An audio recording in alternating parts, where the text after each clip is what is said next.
eu acho que existe uma certa ansiedade nesse processo de pedir à cooperação Sul-Sul coisas que a cooperação Norte-Sul demorou 50 anos para fazer. Eu acho que a cooperação Sul-Sul é um processo que ainda precisa se consolidar. Ela eu acho que ela veio para ficar, mas ela precisa ainda de mais tempo para assentar um pouco os conceitos, as práticas, as metodologias. O segundo comentário mais global, e é mais em termos de como governar esse sistema de cooperação. Pouco se falou aqui da governança global da ajuda. A gente tem regimes, organizações que estão administrando as questões de comércio, de meio ambiente, mas a gente não tem um regime de administração ou de governo para uma dinâmica que é a cooperação internacional, uma dinâmica das relações internacionais, que, sem dúvida, ela está caminhando no sentido da ingovernabilidade. Por quê? Pela proliferação de atores, a gente tem que lembrar que hoje temos 23 países da OCDE fazendo cooperação, 56 bilaterais que não são membros da OCDE, 260 multilaterais em diferentes campos,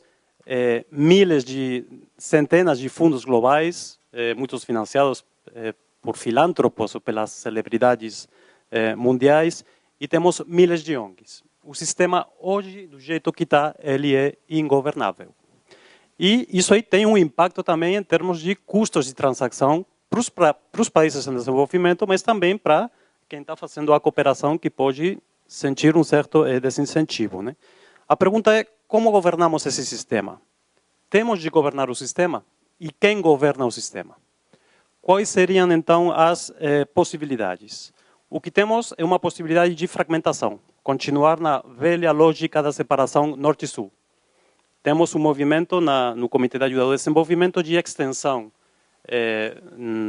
dos trabalhos do CAD, do Comitê de Ajuda ao Desenvolvimento, com um processo de cooptação clara dos países em desenvolvimento.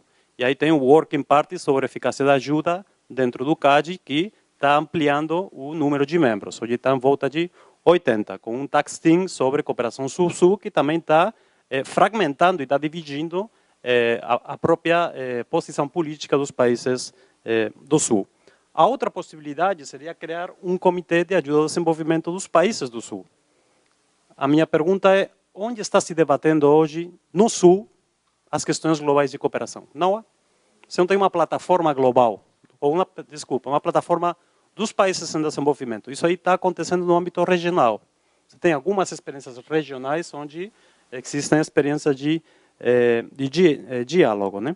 Bom, a outra questão seria Nações Unidas. Tem também, fugindo da lógica da fragmentação, tentar voltar para o cenário das Nações Unidas, e dentro do ECOSOC foi criado no ano 2005 o Fórum de Cooperação para o Desenvolvimento, que é amplamente legítimo, mas é muito baixo em termos de eficácia. A eficácia se reúne uma vez a cada 2 anos, então, qual é a alternativa, né? E aí, tem alguns autores que estão começando a pensar na possibilidade de criar uma organização mundial do desenvolvimento. Que é uma tentativa de encontro entre a cooperação norte-sul, sul-sul. A minha pergunta é se vocês acham que isso aí é possível, ou então como que a gente governa, e se tem de ser governada a cooperação ou não. A gente deixa no jogo livre das forças, não do mercado, mas da solidariedade. Gostaria de parabenizar a mesa por uma apresentação, discussão muito interessante. Me parece que isso permeia grande parte das apresentações aqui, sobretudo do senhor David Soji. A discussão das motivações para a assistência internacional sempre foi muito problemática, né? E, em parte pela nossa orientação teórica, que por muito tempo tem sido realista. É difícil explicar em termos de interesse próprio uma atitude como essa de cooperação ou de assistência. É claro que aí a maneira mais direta de compatibilizar a verificação empírica de que há assistência internacional e de que ela não é insignificante com pressupostos realistas seria de dizer, bom, a cooperação serve sobretudo os interesses do doador. interesses econômicos, interesses estratégicos e tal. E certamente isso acontece, isso eu acho que ficou bem claro, sobretudo nessa apresentação. Mas eu gostaria de salientar também que a maior parte dos estudos mostram que há uma ampla gama de interesses envolvidos, né, que esses interesses se misturam de forma complexa e até difícil de decifrar. Acredito eu, a literatura inconclusiva a esse respeito, mas podemos discernir alguns padrões que são importantes também e que revelam uma certa mudança aí na história da cooperação ou da assistência internacional. Por exemplo, em tempos mais recentes, fatores como direitos humanos, qualidade das instituições ou da governança nacional e, sobretudo, eficiência ou um impacto positivo da assistência internacional têm sido cada vez mais levados em conta enquanto critérios para os doadores, para a concessão de assistência ou de cooperação. Então, a minha pergunta seria, será que, na medida em que essa mudança existe, isso não seria um sinal, enfim, de também de uma abordagem mais positiva, e que se vê, sobretudo, aqui na cooperação Norte-Sul, né, que nós tendemos a ver de uma forma muito mais crítica do que a Sul-Sul, mas isso foi o resultado de um longo processo de uma cooperação que já existe há muito tempo. Enfim, e se isso, de novo, não seria um desenvolvimento positivo, que significaria outras motivações para assistência que não simplesmente o interesse do doador. Obrigado. Bom, eu vou apresentar duas reflexões como uma troca de ideias com vocês na tentativa de destacar peças de um quebra-cabeça que é muito amplo, é muito numeroso, mas que me parecem são peças importantes que devem ser destacadas dentro de um sistema de cooperação internacional para o desenvolvimento como conhecemos hoje, né? Primeiramente, há critérios para se definir que países são classificados como beneficiários. Critérios dados pelo DAC, da OCDE. Trata-se de um critério eminentemente econômico. Um país é beneficiário desde que tenha um PIB per capita abaixo de 12 mil dólares por 3 anos. Desculpe. Um país deixa de ser beneficiário quando seu PIB per capita supera 12 mil dólares por 3 anos consecutivos. Esse é o critério que o DAC estabelece hoje para criar sua lista de beneficiários que está no seu website. Bom, a Espanha pediu para sair dessa lista nos anos 80, apesar de não atender aos critérios econômicos ainda da época, revelando que há uma preocupação em se estar numa lista dos pobres do mundo, né, dos que recebem ajuda do mundo. Por outro lado, não há critérios para ser um doador. Há critérios para ser um doador efetivo. Mas para entrar para o clube de doadores, não há critérios. E eu me pergunto, quais são os critérios, então, para se falar sobre doadores emergentes? Como o Brasil é categorizado hoje, China, Índia, entre outros. Seria o conhecimento um critério, como o caso de Belo Horizonte, no Brasil? Creio que não, porque todo país possui, dentro de suas limitações ou possibilidades, boas experiências de conhecimentos que dão certo, que funcionam para políticas, para transformações sociais. O Brasil e todos do Sul estão na lista do DAC, como beneficiários.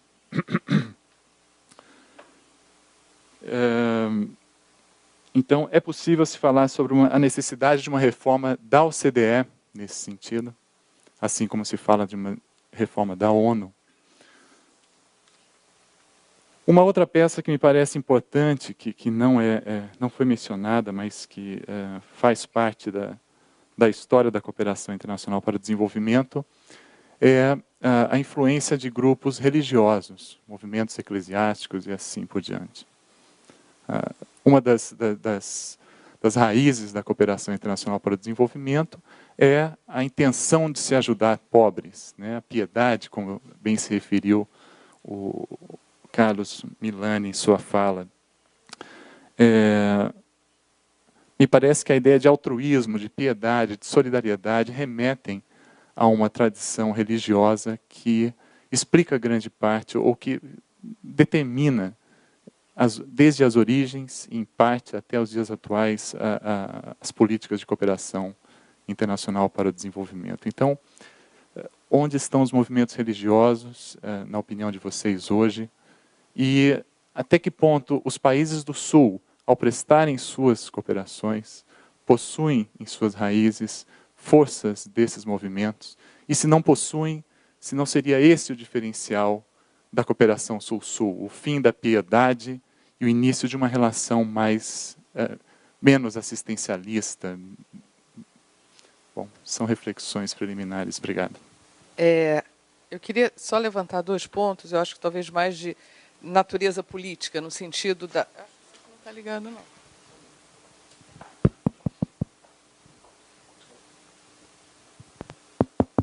Desculpa. Só 2 pontos que eu queria levantar, acho que mais de natureza política, para se pensar a cooperação Sul-Sul. E os 2 têm a ver com a fala do Jorge. O primeiro, a relação entre países de renda média e a identificação nesses países de nichos de pobreza.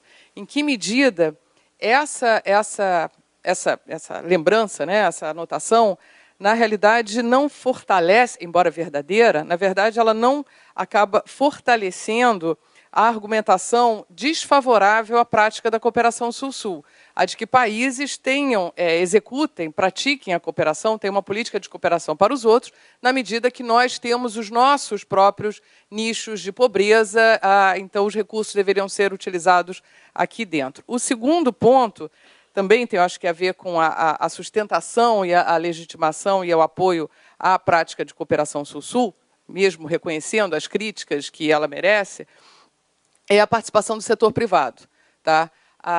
Reconhecendo os problemas que o setor privado traz e traz os interesses, o fato é que, ao ter uma participação mais efetiva do setor privado nessas políticas de cooperação Sul-Sul, o que se cria do âmbito doméstico é um apoio maior desses grupos de interesse à continuação dessa prática com relação por parte dos governos.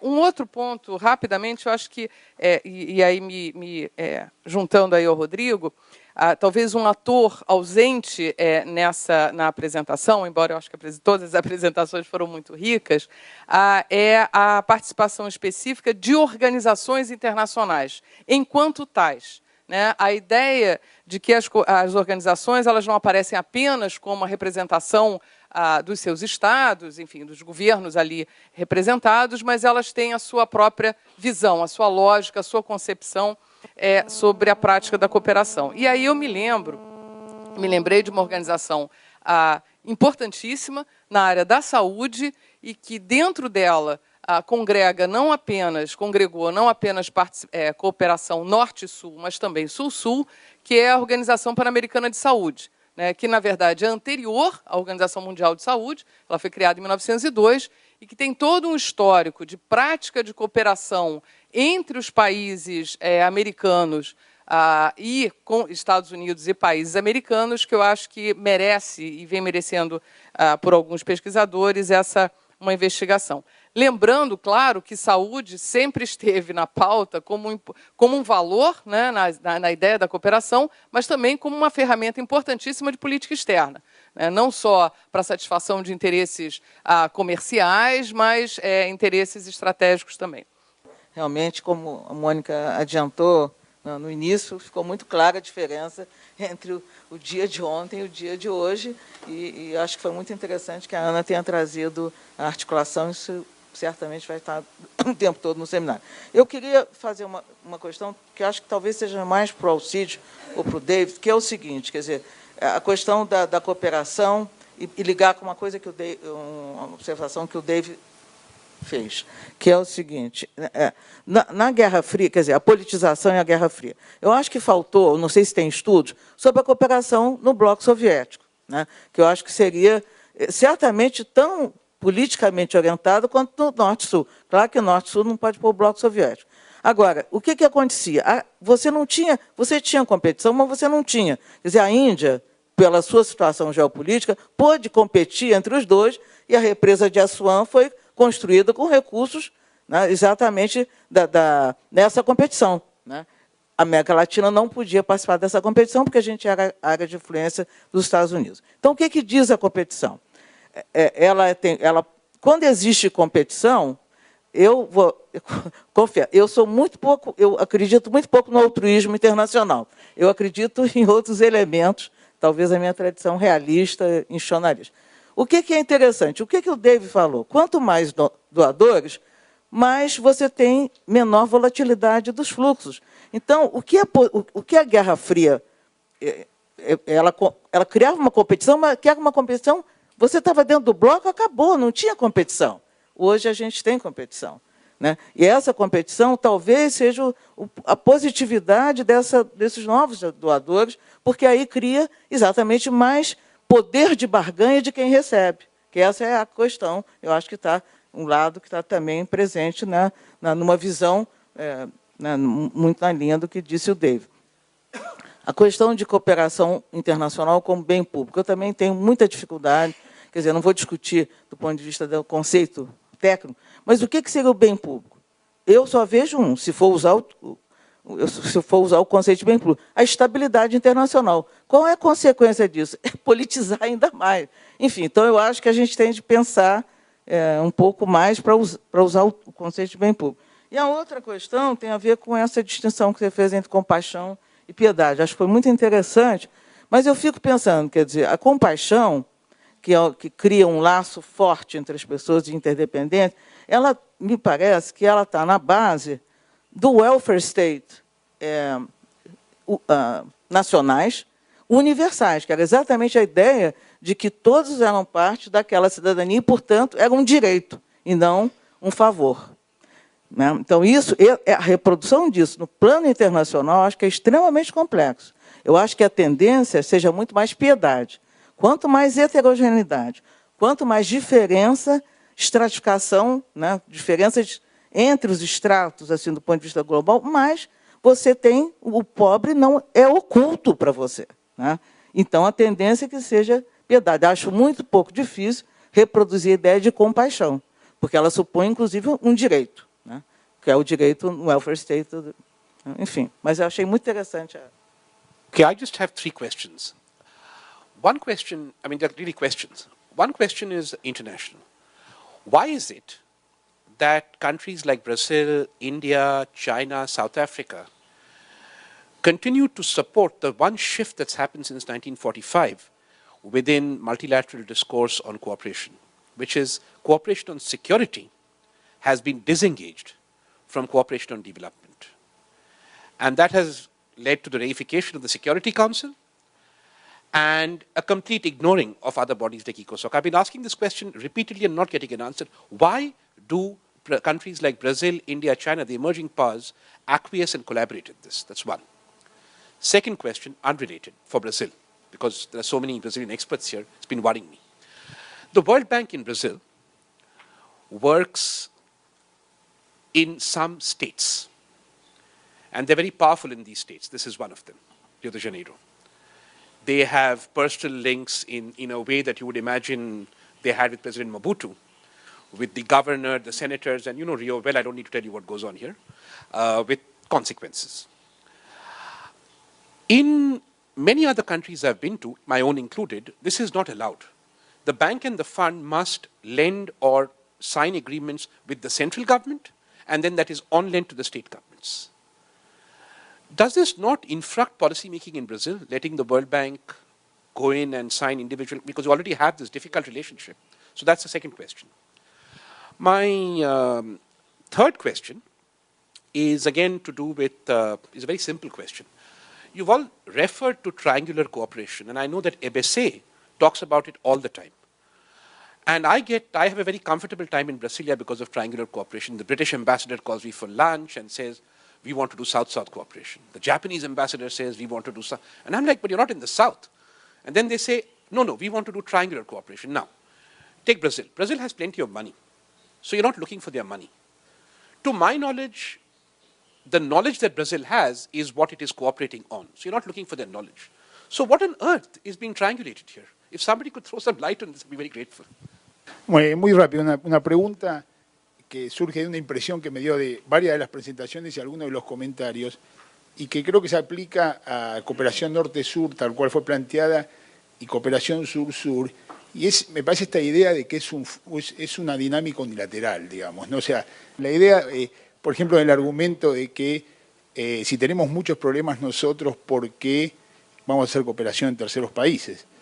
Y yo creo que si uno lo concibe como un proceso de aprendizaje, más que un proceso de mera transferencia, que no solamente es aprendizaje del que recibe, sino del que da, y que puede retornar en una mejora de sus prácticas en su propio contexto local, digamos, tiene otro matiz la cooperación sur-sur, y creo que el tema de si somos suficientemente desarrollados o calificamos para ser países de renta media más poderosos, creo que se diluye un poco. Voy a poner dos ejemplos. Uno es el ejemplo, por ejemplo, los dos creo que son en Haití. Uno es el ejemplo del programa Pro Huerta, que es un programa que Argentina está desarrollando en Haití, y que hay un mecanismo de feedback muy claro por el cual, digamos, hay un proceso de aprendizaje que Argentina reaplica. Bueno, Argentina en ese programa, bueno, se cortó, aplica algunos del aprendizaje que hace en Haití en el propio desarrollo del programa. El otro es el programa de Viva Río, de combate o de reducción de la violencia urbana también en Haití, donde hay un proceso similar, al menos por lo que yo conozco. Entonces, me parece que esa idea de superar o de poner un enfoque más en el learning, digamos, que en la mera transferencia, me parece que podría ser interesante como para darle un twist al debate, ¿no es cierto? Gracias. I have a specific question to George. George Balbis, I think.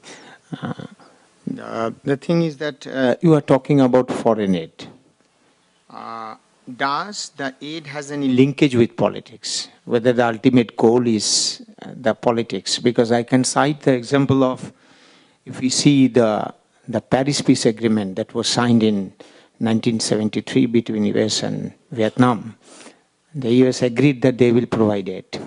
But since they have lost the war, now what happened?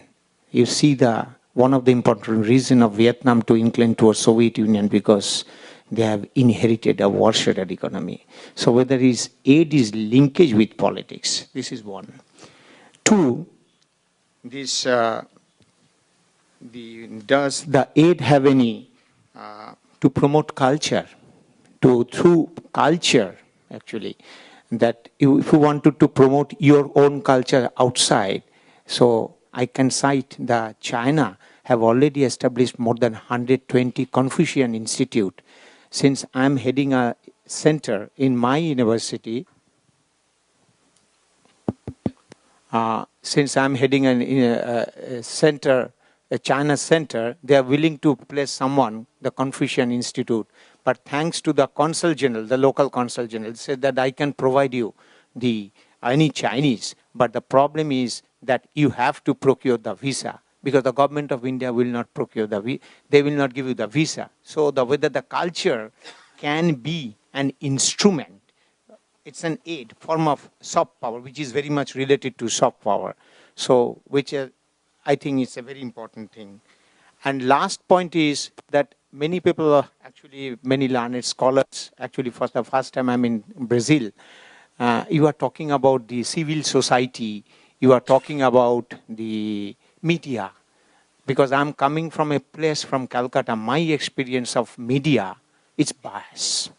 Because media is the person who have money, they are controlling media and they are propagating. Maybe that may be an exceptional case. And the civil society, sorry to say, I call it candle society, because they are wearing candle and they are supporting, backed by political parties. So my experience is something different in the context of the new world order. Thank you.